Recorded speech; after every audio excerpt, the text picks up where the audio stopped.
Nic Roeg is one of Britain's most important and inventive directors. His films range from the Antipodean eeriness of Walkabout to the science fiction thrills of The Man Who Fell to Earth, the dark eroticism of Bad Timing, and most recently, the strange magic of Puffball. But whatever story he's telling, Roeg's preoccupations remain the same: the reflected surfaces of reality, the importance of sound and music, and the non-linearity of time itself.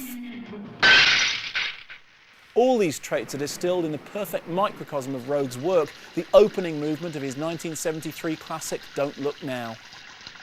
Find me anyone who doesn't think the opening of Don't Look Now is up there with the finest work British cinema ever produced. Take it easy. No, but it is astonishing because very quietly you announce the premise of the film, and in a very brief sequence you effectively do the film. Child goes into water, child comes out of water, father overcoming, father has premonition. None of this is in the book. It's like 7 minutes in. It's like, there we go. That's the film, and now here's the film. In Don't Look Now, Julie Christie and Donald Sutherland play a couple attempting to come to terms with the tragic death of their daughter Christine after she drowns. Adapted from Daphne du Maurier's novella, the main part of the film plays out in Venice, where the couple are fatally haunted by visions of their daughter.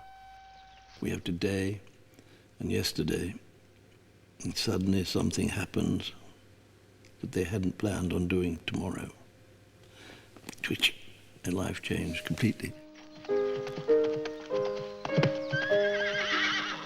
Filling in the today part, so have a look at them as they were happy family. Son and daughter and playing. What about that almost childlike piano theme that Pino Donaggio wrote? Da, da, da, da, da, da, da, That's da, very funny, picking that up. He sat down, we were in the recording studio, and he couldn't play it like a child. I said, it's too good, Peter. Da, dee, da, da, da, da. Well, it's meant to sound like a child almost learning it, because you have the single descending note in the bass line, like dun, dun, dun, like they're reading it off the music and they haven't seen it before, and that's what's so brilliant, heartbreaking about it. It's the storytelling is done, at least 50% by what you're hearing on the soundtrack. But I thought it would be rather amusing to have the very premise of the film put in. Rather cunning of me, rather nasty or wicked thought, but I thought I mustn't tell anyone. The scene started, it was right at the beginning, with Julie sitting on the side. What are you reading? I was just trying to find the answer to a question Christine was asking me. And Julie turns and says, Christine said to me the other day, If the world's round, why is a frozen pond flat? and I said to him, rather wickedly, you're going to say the very premise of the movie, Donald. He said, what's that? Nothing is what it seems. We took about 30 takes. He said, nothing is what it seems. Oh, shit. Oh. What you have visually is you have the water with the reflecting image of Christine running by the side of it, which we'll see again in Venice. You have the breaking of the glass with the bike going over it, which we'll see again.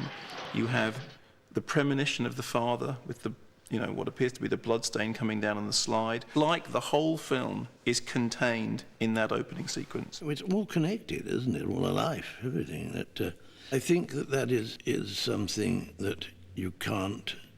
The script would be that thick, You can't. That's where the filming becomes, it's rather like a painter painting God's work, that sunflowers aren't like they are in Van Gogh's thought, I try to let it move itself. Finding reality is much more exciting than trying to invent it. But what's extraordinary about that sequence is the subjective sound. It's the sound in his head as he runs out. And then he plunges into the water. And then we step back and it's a peculiarly naturalistic sound of somebody going into the water and coming out.